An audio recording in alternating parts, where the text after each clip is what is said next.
अस्सलाम वालेकुम। आज हम बात करेंगे सेकंड मैसेंजर सिस्टम के बारे में। सेकंड मैसेंजर सिस्टम क्या होता है? जो डिफरेंट हार्मोन्स हैं हमारी बॉडी के अंदर, वो डायरेक्टली अपना एक्शन परफॉर्म नहीं कर रहे हैं, बल्कि वो एक सेकंड मैसेंजर की मदद ले रहे हैं। अब हार्मोन्स जो होते हैं वो एक साइटोप्लाज्म के अंदर या प्लाज्मा मेम्ब्रेन के अंदर एक रिसेप्टर पड़ा होता है, उसके साथ आके हार्मोन बाइंड कर लेता है। फिर वो जो रिसेप्टर होता है वो एक्टिवेट हो जाता है। उसके एक्टिवेट होने से वो फर्दर जो सेल के अंदर प्रोटीन्स पड़ी होते हैं या एंजाइम पड़े होते हैं उनको एक्टिवेट करवा देता है, और फिर वो एक्टिवेटेड एंजाइम्स या प्रोटीन्स अपना सेल के अंदर डिफरेंट फंक्शन परफॉर्म करते हैं।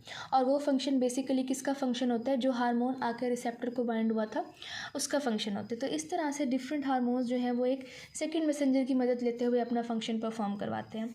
अब सेकंड मैसेंजर सिस्टम जो है वो बहुत सारे मैकेनिज़म्स के ज़रिए होता है।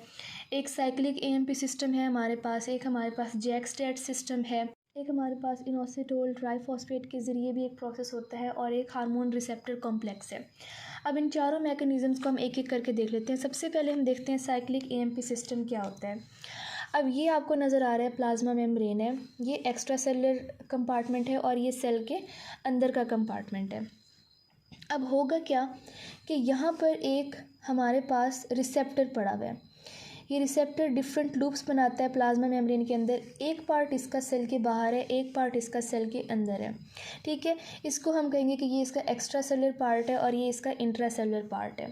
ये बेसिकली क्या है? ये रिसेप्टर है। रिसेप्टर क्या होता है? जो किसी भी चीज़ को रिसीव करता है। अब ये रिसेप्टर क्या करेगा? ये जिस हार्मोन ने फंक्शन परफॉर्म करना है सेल के अंदर उसको रिसीव करेगा। फॉर एग्जांपल ये वो हार्मोन है जिसने सेल के अंदर फंक्शन परफॉर्म करना है। अब ये आके इस रिसेप्टर के एक्स्ट्रा सेलुलर पार्ट के ऊपर बाइंड कर चुका है। अब जब ये हार्मोन इस रिसेप्टर के एक्स्ट्रा सेलुलर पार्ट के ऊपर बाइंड करेगा तो ये रिसेप्टर क्या हो जाएगा? ये रिसेप्टर एक्टिवेट हो जाएगा। अब इस रिसेप्टर के एक्टिवेट होने से क्या होगा? अगर हम इस रिसेप्टर का इंट्रासेलुलर पार्ट देखें तो यहाँ पर एक जी प्रोटीन इसके इंट्रासेलुलर पार्ट के साथ अटैच्ड है। इसको हम कहते हैं जी प्रोटीन कपल्ड रिसेप्टर। अब ये जी प्रोटीन क्या होती है? जी प्रोटीन बेसिकली एक सेल के अंदर एक इसके 3 सब यूनिट्स होते हैं। सेल के अंदर एक प्रोटीन है, अल्फ़ा बीटा और गैमा, इसके 3 सब यूनिट्स होते हैं, और इसके साथ अटैच होता है जीडीपी। ये सब मिलकर क्या बनाते हैं? जी प्रोटीन बनाते हैं। तो अब होता क्या है? ये जी प्रोटीन जो है ये इस रिसेप्टर के साथ कपल्ड है। अब जब हार्मोन आया उसने इस रिसेप्टर को एक्टिवेट किया तो जो intracellular part of the receptor होता है उसके अंदर एक चेंज आता है। अब ये चेंज क्या आएगा? ये जी प्रोटीन जो होगी ना, अब ये एक्टिवेटेड रिसेप्टर इस जी प्रोटीन को एक्टिवेट करेगा। जी प्रोटीन की एक्टिवेशन किस तरह से होगी? इसका जो जीडीपी इसके साथ जो अटैच है वो कन्वर्ट हो जाएगी किसके अंदर? जीटीपी के अंदर।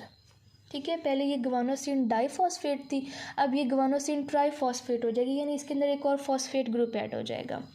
जब ये जीटीपी बनेगी, जीडीपी से जीटीपी बनेगी, तो ये जो अल्फ़ा सब यूनिट है जी प्रोटीन का ये क्या कर जाएगा? डिसोसिएट कर जाएगा। अल्फ़ा सब यूनिट जिसके साथ जीटीपी अटैच है ये जी प्रोटीन से क्या करेगा? डिसोसिएट कर जाएगा। ठीक है, इस तरह से हमारे पास जी प्रोटीन की एक्टिवेशन हो गई। अब इस अल्फ़ा सब यूनिट और जीटीपी ने क्या करना है? ये जाएंगे और एक और ट्रांस मेम्ब्रेन एंजाइम को जाके एक्टिवेट करेंगे। ठीक है, अब जो हमारे पास साइक्लिक एएमपी सिस्टम है इसमें क्या होगा? ये जो अल्फ़ा सब यूनिट और जीटीपी हैं ये जाके ये जो हमारे पास एडिनाइलाइल साइक्लेज, इसको हम कहते हैं एडिनाइलाइल साइक्लेज, इसके साथ जाके बाइंड करेंगे। जब ये अल्फ़ा सब यूनिट और जीटीपी इसके साथ जाके बाइंड करेंगे तो ये क्या हो जाएगा? ये एक्टिवेट हो जाएगा। अब इसने एक्टिवेट हो जाना है, इसका काम क्या है? इसका काम है सेल के अंदर जितनी भी एटीपी पड़ी हुई है उसको इसने साइक्लिक एएमपी के अंदर कन्वर्ट करना है। ठीक है, अब अल्फ़ा सब यूनिट और जीटीपी ने एडिनाइलाइल साइक्लेज को एक्टिवेट किया। एडिनाइलाइल साइक्लेज अपना काम करेगा, एटीपी को कन्वर्ट करेगा साइक्लिक एएमपी में। अब साइक्लिक एएमपी एक्ट करेगा एज ए सेकंड मैसेंजर। अब असल काम जो करवाना है वो इस साइक्लिक एएमपी ने करवाना है। साइक्लिक एएमपी क्या करेगा? इसने एक्टिवेशन करवानी है inactive cyclic AMP dependent protein kinesis की। ये क्या करेगा? ये जो inactive cyclic AMP dependent protein kinesis हैं उनको एक्टिवेट कर देगा। इसको हम कहेंगे active cyclic AMP protein kinesis, cyclic AMP dependent protein kinesis. अब जो cyclic AMP dependent protein kinesis हैं, ये अपनी एक्टिव फॉर्म में क्या करेंगे? काइनेसिस का काम क्या होता है? फॉस्फोराइलेशन करवाना। तो बहुत सारी ऐसी प्रोटीन्स जो अपनी इनएक्टिव फॉर्म में होती हैं, उनको एक्टिव होने के लिए फॉस्फोराइलेशन की ज़रूरत होती है। अब इन प्रोटीन्स के इनएक्टिव होने की वजह से सेल में बहुत सारे फंक्शन रुके हुए हैं। जब हमारे पास active form of protein kinases आ जाएगी तो वो इन प्रोटीन्स की फॉस्फोराइलेशन करवाएगी। जैसे आपने देखा एटीपी ने प्रोटीन के साथ मिलकर प्रोटीन की फॉस्फोराइलेशन करवा दी, प्रोटीन के साथ ये फॉस्फेट ग्रुप अटैच करा दिया और ख़ुद क्या बन गया? एटीपी। तो इससे क्या हो जाएगी? जो एक्टिव प्रोटीन काइनेसिस है वो प्रोटीन की फॉस्फोराइलेशन करवा के प्रोटीन को एक्टिव कर देंगे और फिर ये प्रोटीन जो होंगी ये सेल के अंदर डिफरेंट सेलुलर फंक्शन परफॉर्म करेंगी। ठीक है, तो असल में ये काम करवाना किसने था? यहाँ पे जो आके हार्मोन बाइंड हुआ था, असल में ये फंक्शन इसने करवाना था, लेकिन क्योंकि ये सेल के अंदर नहीं आ सकता, क्योंकि ये लिपिड सॉल्युबल नहीं है या ये डायरेक्टली अपना काम नहीं कर सकता, तो ये एक रिसेप्टर के साथ बाइंड होगा। नेक्स्ट जो प्रोसेस है हमारा सेकंड मैसेंजर का, वो किससे होगा? वो होगा, हम कहते हैं डाइसाइलग्लाइसरोल इनोसिटोल ट्राइफॉस्फेट सिस्टम। अब ये मैं आपको गाइटिन की डायग्राम दिखा रही हूँ और यहीं से समझा देती हूँ कि किस तरह से इसका ये पूरा फ्लो चार्ट कैसे बनाना है और किस तरह से इसको समझना है। अब जो हमने साइक्लिक एएमपी सिस्टम पढ़ा था, उसमें जो आपकी जी प्रोटीन थी वो कहाँ पे प्रेजेंट थी? साइटोप्लाज्म के अंदर प्रेजेंट थी। इस केस में क्या होगी? आपकी जो जी प्रोटीन है वो आपके प्लाज्मा मेम्ब्रेन के अंदर ही प्रेजेंट है और जो आपका एंजाइम है वो भी प्लाज्मा मेम्ब्रेन के अंदर प्रेजेंट है, जिसको जी प्रोटीन ने एक्टिवेट करना है। वहाँ पर जी प्रोटीन ने किसको एक्टिवेट किया था? एडिनाइलाइल साइक्लेज को। यहाँ पर जी प्रोटीन ने फॉस्फोलाइपेज सी को एक्टिवेट करना है। अब देखते हैं कि होगा क्या। सबसे पहले आपका जो हार्मोन है वो आपके रिसेप्टर के साथ आके बाइंड किया। ये तो पहला स्टेप है कि रिसेप्टर ने एक्टिवेट होना, हार्मोन आकर रिसेप्टर के साथ बाइंड किया, रिसेप्टर एक्टिवेट हो गया। अब इस रिसेप्टर ने क्या करना है? वही वाला प्रोसेस है जो आपने साइक्लिक एएमपी में पढ़ा था कि रिसेप्टर क्या करेगा? जी प्रोटीन की एक्टिवेशन करेगा, जी प्रोटीन का अल्फा सब यूनिट डिसोसिएट होगा, जीडीपी जीटीपी में कन्वर्ट होगी। वो सारा जो भी प्रोसेस आपने ऑलरेडी मैं बता चुकी हूँ वो होगा जी। इसका एरो से जी प्रोटीन बनने का मतलब है कि ये वो सारा प्रोसेस हुआ है, यहाँ पे शो नहीं हुआ लेकिन हुआ है जी प्रोटीन की एक्टिवेशन। अब जी प्रोटीन का जो अल्फा सब यूनिट डिसोसिएट हुआ था अलॉन्ग विद जीटीपी, वो जाके अटैच होगा, उसने जाके अटैच होना था एक एंजाइम के साथ। तो यहाँ पर ये किस एंजाइम के साथ जाके अटैच हुआ है? फॉस्फोलाइपेज सी के साथ। अगर आप इसको कंपेयर करें with the cyclic AMP system, तो वहाँ पर जी प्रोटीन एक्टिवेशन के बाद किसके साथ जाके बाइंड हुई थी? एडिनाइलाइल साइक्लेज के साथ जाके बाइंड हुई थी। यहाँ पर जी प्रोटीन एक्टिवेशन के बाद फॉस्फोलाइपेज सी के साथ जाके बाइंड हुई है। अब फॉस्फोलाइपेज सी ने क्या करना है? ये जो आपके पास पड़े हुए हैं प्लाज्मा मेम्ब्रेन किस चीज़ का बना होता है? फॉस्फोलिपिड्स का बना होता है। फॉस्फोलिपिड्स में से एक हमारे पास फॉस्फोलाइपेज इनोसिटोल डाइफॉस्फेट भी होता है। नेक्स्ट जो प्रोसेस है हमारा सेकंड मैसेंजर का, वो किससे होगा? वो होगा, हम कहते हैं डाइसाइलग्लाइसरोल इनोसिटोल ट्राइफॉस्फेट सिस्टम। अब ये मैं आपको गाइटिन की डायग्राम दिखा रही हूँ और यहीं से समझा देती हूँ कि किस तरह से इसका ये पूरा फ्लो चार्ट कैसे बनाना है और किस तरह से इसको समझना है। अब जो हमने साइक्लिक एएमपी सिस्टम पढ़ा था, उसमें जो आपकी जी प्रोटीन थी वो कहाँ पे प्रेजेंट थी? साइटोप्लाज्म के अंदर प्रेजेंट थी। इस केस में क्या होगी? आपकी जो जी प्रोटीन है वो आपके प्लाज्मा मेम्ब्रेन के अंदर ही प्रेजेंट है और जो आपका एंजाइम है वो भी प्लाज्मा मेम्ब्रेन के अंदर प्रेजेंट है, जिसको जी प्रोटीन ने एक्टिवेट करना है। वहाँ पर जी प्रोटीन ने किसको एक्टिवेट किया था? एडिनाइलाइल साइक्लेज को। यहाँ पर जी प्रोटीन ने फॉस्फोलाइपेज सी को एक्टिवेट करना है। अब देखते हैं कि होगा क्या। सबसे पहले आपका जो हार्मोन है वो आपके रिसेप्टर के साथ आके बाइंड किया। ये तो पहला स्टेप है कि रिसेप्टर ने एक्टिवेट होना, हार्मोन आकर रिसेप्टर के साथ बाइंड किया, रिसेप्टर एक्टिवेट हो गया। अब इस रिसेप्टर ने क्या करना है? वही वाला प्रोसेस है जो आपने साइक्लिक एएमपी में पढ़ा था कि रिसेप्टर क्या करेगा? जी प्रोटीन की एक्टिवेशन करेगा, जी प्रोटीन का अल्फा सब यूनिट डिसोसिएट होगा, जीडीपी जीटीपी में कन्वर्ट होगी। वो सारा जो भी प्रोसेस आपने ऑलरेडी मैं बता चुकी हूँ वो होगा जी। इसका एरो से जी प्रोटीन बनने का मतलब है कि ये वो सारा प्रोसेस हुआ है, यहाँ पे शो नहीं हुआ लेकिन हुआ है। जी प्रोटीन की एक्टिवेशन, अब जी प्रोटीन का जो अल्फा सब यूनिट डिसोसिएट हुआ था अलॉन्ग विद जीटीपी, वो जाके अटैच होगा, उसने जाके अटैच होना था एक एंजाइम के साथ। तो यहाँ पर ये किस एंजाइम के साथ जाके अटैच हुआ है? फॉस्फोलाइपेज सी के साथ। अगर आप इसको कंपेयर करें with the cyclic AMP system, तो वहाँ पर जी प्रोटीन एक्टिवेशन के बाद किसके साथ जाके बाइंड हुई थी? एडेनाइलाइल साइक्लेज के साथ जाके बाइंड हुई थी। यहाँ पर जी प्रोटीन एक्टिवेशन के बाद फॉस्फोलाइपेज सी के साथ जाके बाइंड हुई है। अब फॉस्फोलाइपेज सी ने क्या करना है? ये जो आपके पास पड़े हुए हैं प्लाज्मा मेम्ब्रेन किस चीज़ का बना होता है? फॉस्फोलिपिड्स का बना। ये जो प्लाज्मा मेम्ब्रेन को के अंदर फॉस्फोलिपिड्स हैं, उनमें से एक होता है फॉस्फेटेड डाइल इनोसिटोल बाइफॉस्फेट, जो आपको ये लिखा हुआ नज़र आ रहा है।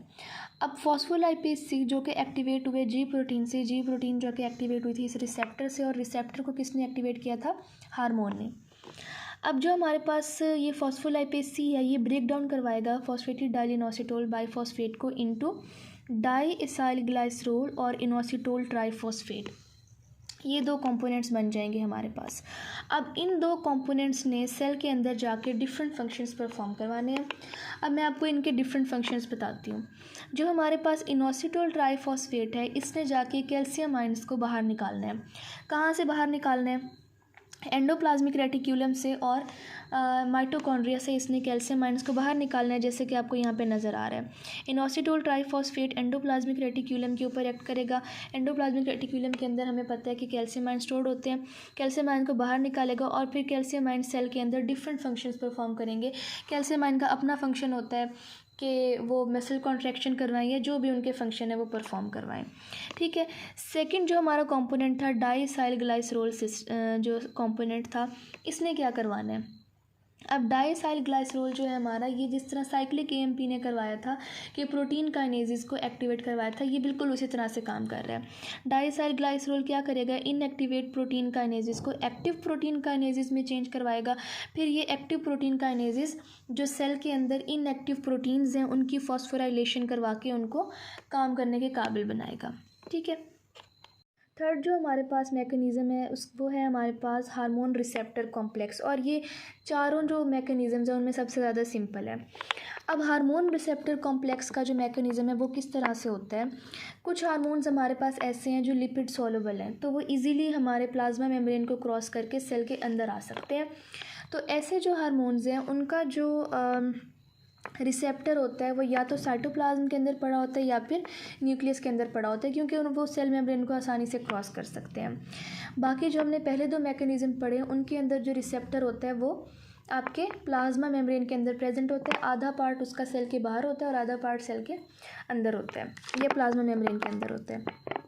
अब अगर हम लोग इस हार्मोन की बात करें जो लिपिड सॉल्युबल है, जैसे स्टीरॉयड हार्मोन्स हैं, विटामिन डी है, या डिफरेंट जो लिपिड सॉल्युबल हार्मोन्स हैं। अब ये हार्मोन क्या करेगा? डिफ्यूजन के ज़रिए ये हमारे सेल के अंदर एंटर होगा। अब इसका हार्मोन या तो साइटोप्लाज्म के अंदर प्रेजेंट हो सकता है या फिर न्यूक्लियस के अंदर प्रेजेंट हो सकता है। ठीक है, इन दो जगहों पर प्रेजेंट हो सकता है। अब ये क्या करेगा? ये हमारे पास प्लाज्मिक रिसेप्टर के साथ या न्यूक्लिक रिसेप्टर के साथ बाइंड करेगा। यानी अब हार्मोन अपने रिसेप्टर के साथ बाइंड कर चुका है। अब ये जो हार्मोन रिसेप्टर कॉम्प्लेक्स है इसने क्या करवाना है? इसने अगर ये साइटोप्लाज्म के अंदर बन रहा है तो ये न्यूक्लियस में एंटर होगा। अगर न्यूक्लियस में बना है, ऑलरेडी न्यूक्लियस के अंदर प्रेजेंट है, तो ये क्या करेगा? ये जो डीएनए के ऊपर एक स्पेसिफिक सीक्वेंस है जिसे हम कहते हैं हार्मोन रिस्पॉन्स एलिमेंट, उसके साथ ये बाइंड करेगा और डीएनए से आरएनए की ट्रांसक्रिप्शन करवाएगा। फिर आरएनए जब बनेगा वो साइटोप्लाज्म में जाकर डिफरेंट प्रोटीन्स बनवाएगा और वो प्रोटीन्स जो हैं वो सेल के अंदर डिफरेंट फंक्शंस परफॉर्म करेंगे। तो जो हार्मोन रिसेप्टर कॉम्प्लेक्स सिस्टम है ये पिछले दो सिस्टम से मुख्तलिफ है। किस तरह से मुख्तलिफ है? जो आपका हार्मोन रिसेप्टर कॉम्प्लेक्स सिस्टम है ये प्रोटीन की एक्टिवेशन नहीं करवा रहा बल्कि प्रोटीन की सिंथेसिस करवा रहा है। ठीक है, यहाँ पे आप इसको लिख भी लें बेशक कि ये प्रोटीन की सिंथेसिस करवा रहा है, एक्टिवेशन नहीं करवा रहा। ठीक है, जो हार्मोन रिसेप्टर कॉम्प्लेक्स बन रहा है वो मैसेंजर आरएनए की सिंथेसिस करवा रहा है, फिर ये मैसेंजर आरएनए प्रोटीन सिंथेसिस करवा रहा है। तो ओवरऑल इसका फंक्शन है वो प्रोटीन सिंथेसिस है, ना कि प्रोटीन एक्टिवेशन है। नेक्स्ट जो मैकेनिज़्म है वो जैक स्टैट सिस्टम है। ठीक है, अब इस सिस्टम के अंदर दोनों मैकेनिज़म्स हो रहे हैं, प्रोटीन की एक्टिवेशन भी हो रही है और हमारे पास प्रोटीन की सिंथेसिस भी हो रही है। जैक स्टैट सिस्टम दोनों काम करवा रहा है, एक्टिवेशन भी करवा रहा है और सिंथेसिस भी करवा रहा है। अब देखते हैं कि ये कैसे काम करता है। अब इस केस में हमने लेप्टिन हार्मोन की एग्जांपल ली है। अब यहाँ पर जो इसका रिसेप्टर है, ये आप देख रहे हैं, ये पूरा ये सेल है, ठीक है। ये सेल का न्यूक्लियस है, यानी कुछ काम न्यूक्लियस के अंदर होगा, प्रोटीन सिंथेसिस, मैसेंजर आरएनए का सिंथेसिस होगा, फिर वो साइटोप्लाज्म में आके प्रोटीन सिंथेसिस करवाएगा, और कुछ काम साइटोप्लाज्म के अंदर होगा, यानी कि एक्टिवेशन ऑफ एंजाइम्स। अब जो हमारे पास ये जैक स्टैट सिस्टम है, इसको जैक स्टैट सिस्टम क्यों कहते हैं? अब ये जो रिसेप्टर है, ये कहाँ पे प्रेजेंट है? अब ये जो रिसेप्टर है, इस रिसेप्टर के भी दो पार्ट हैं, एक इसका एक्स्ट्रा सेलुलर पार्ट है और एक इसका इंट्रा सेलुलर पार्ट है। अब एक्स्ट्रा सेलुलर पार्ट के साथ आकर हार्मोन अटैच हुए, रिसेप्टर की क्या हो गई है? एक्टिवेशन हो गई है। अब रिसेप्टर के साथ यहाँ पर क्या चीज़ बाइंड है? अब ये जी प्रोटीन वाला काम नहीं है। जैसे हमने पहले दो मैकेनिज़्म में जी प्रोटीन पढ़ा था कि जो रिसेप्टर होता है उसके साथ जी प्रोटीन लगी होती है। अब यहाँ पे ऐसा नहीं है, यहाँ पर इसके साथ दो और मॉलिक्यूल्स अटैच्ड हैं। एक हमारे पास है जेनस काइनेज, जिसको हम कहते हैं जैक, और एक हमारे पास है signal transducer and activator of transcription, जिसको हम स्टैट कहते हैं शॉर्ट फॉर्म में। यहाँ पर रिसेप्टर के साथ ये दो मॉलिक्यूल्स अटैच हैं। अब होगा किस तरह से? लेप्टिन हार्मोन आया, उसने रिसेप्टर को एक्टिवेट किया। रिसेप्टर ने क्या किया? रिसेप्टर ने जेनस काइनेज की फॉस्फोराइलेशन करवाई। ये आपको फॉस्फेट ग्रुप लगा हुआ नज़र आ रहा है। जेनस काइनेज की फॉस्फोराइलेशन, ये मतलब कि जेनस काइनेज एक्टिवेट हो गया। अब जैक ने क्या किया? इसने स्टैट को एक्टिवेट किया, इसकी फॉस्फोराइलेशन करवा के, ठीक है। अब हमारे पास दो एक्टिवेटेड मॉलिक्यूल्स बन गए हैं, एक जैक और एक स्टैट। अब इन दोनों के ज़रिए काम होगा। अब किसने कौन सा काम करना है? स्टैट जो है उसने करवानी है प्रोटीन सिंथेसिस, और जैक जो है इसने एक्टिवेशन ऑफ प्रोटीन्स करवा के डिफरेंट सेलुलर फंक्शंस करवाने हैं, ठीक है। जैक की फॉस्फोराइलेशन हुई, जैक ने फिर स्टैट की फॉस्फोराइलेशन करवाई। स्टैट क्या करेगा? न्यूक्लियस के अंदर एंटर होगा, न्यूक्लियस के अंदर एंटर होके एक स्पेसिफिक जो रिस्पॉन्स एलिमेंट है उसके ऊपर अटैच होगा, डीएनए के ऊपर। डीएनए से आरएनए बनवाएगा, आरएनए फिर क्या करेगा? प्रोटीन बनवाएगा। स्टैट का ये काम हो गया। जैक का क्या काम होगा? जैक ने एक्टिवेशन करवानी है डिफरेंट एंजाइम्स की, ठीक है। जैसे आपका साइक्लिक एएमपी सिस्टम काम कर रहा था और जैसे आपका डाइइथाइल ग्लाइसरोल काम कर रहा था, उसी तरह से इसने एक्टिवेशन ऑफ एंजाइम्स करवानी है और फिर ये enzymes different physiological functions perform करेंगे। तो इस तरह से आपका जैक स्टैट सिस्टम हो गया।